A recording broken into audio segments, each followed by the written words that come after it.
بسم اللہ الرحمن الرحیم۔ حضرت ابو ہریرہ رضی اللہ تعالیٰ عنہ روایت کرتے ہیں کہ آپ صلی اللہ علیہ وسلم نے ارشاد فرمایا، جب اللہ تعالیٰ نے جنت اور جہنم پیدا فرمائی تو جبریل علیہ السلام کو جنت کی طرف بھیجا اور فرمایا جاؤ اور جنت کا نظارہ کرو اور جو نعمتیں میں نے جنتیوں کے لیے پیدا کی ہیں انہیں دیکھو۔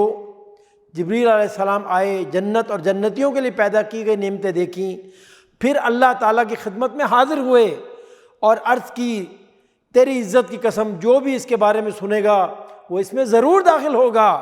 پھر اللہ رب العالمین نے فرشتوں کو حکم دیا کہ جنت کو مشکلات اور مصائب سے ڈھانپ دیا جائے۔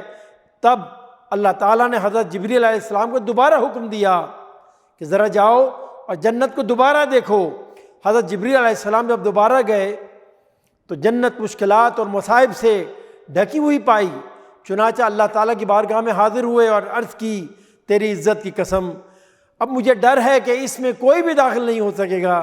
پھر اللہ تعالیٰ نے حکم دیا اب جہنم کی طرف جاؤ اور اسے دیکھو اور جو عذاب میں نے جہنمیوں کے لیے تیار کیے ہیں انہیں دیکھو کہ کس طرح اس کا ایک حصہ دوسرے حصے پہ سوار ہے۔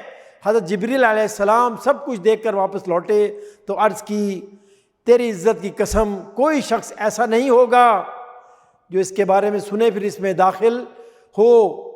اللہ نے حکم دیا اور جہنم کو شہوات اور لذات سے ڈھانپ دیا گیا۔ تب اللہ تعالیٰ نے جبریل سے فرمایا دوبارہ جاؤ۔ حضرت جبریل علیہ السلام دوبارہ گئے، سب کچھ دیکھ کر عرض کیا اے اللہ تیری عزت کی قسم مجھے ڈر ہے کہ اب تو اس سے کوئی بھی نہیں بچ پائے گا، ہر کوئی اس میں ضرور داخل ہوگا۔ ناظرین کرام، اللہ سے ہمیشہ دعا کرتے رہنا چاہیے کہ وہ جہنم سے بچائے اور ان اعمال سے بچائے جو جہنم میں لے جانے کا سبب بنتے ہیں۔ اللہم اجرنا من النار یا رب العالمین، وصلی اللہ علی نبینا محمد وعلی آلہ وصحبہ اجمعین۔